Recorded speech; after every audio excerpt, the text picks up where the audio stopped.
前两天在网上买了一些樱桃小萝卜，这种小萝卜呢，我也是第一次见，真的很漂亮，跟小樱桃一样，还带有叶子的，很新鲜。我们来把它剪下来，特别小个的这些呢，我们挑出来当水果直接吃。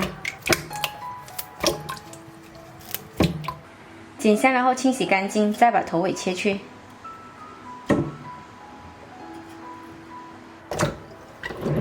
再次清洗一遍。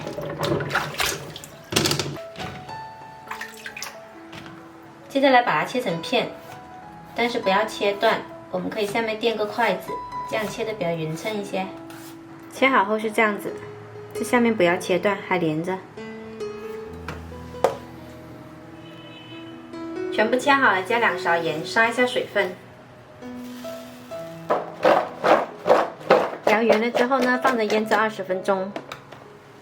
樱桃小萝卜杀出水分了之后呢，我们加入少许凉白开，把它洗一下，洗去盐分。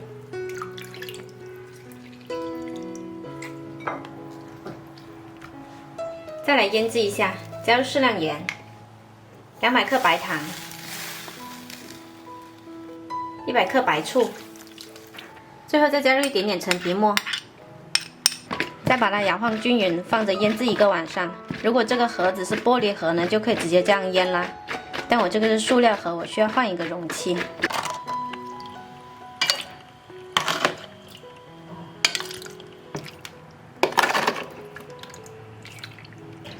把汁液全部倒进来，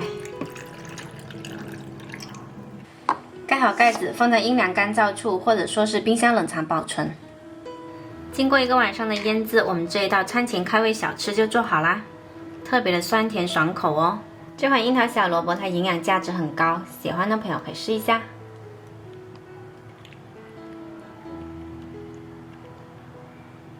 我是小坏，喜欢我的视频记得关注我哦。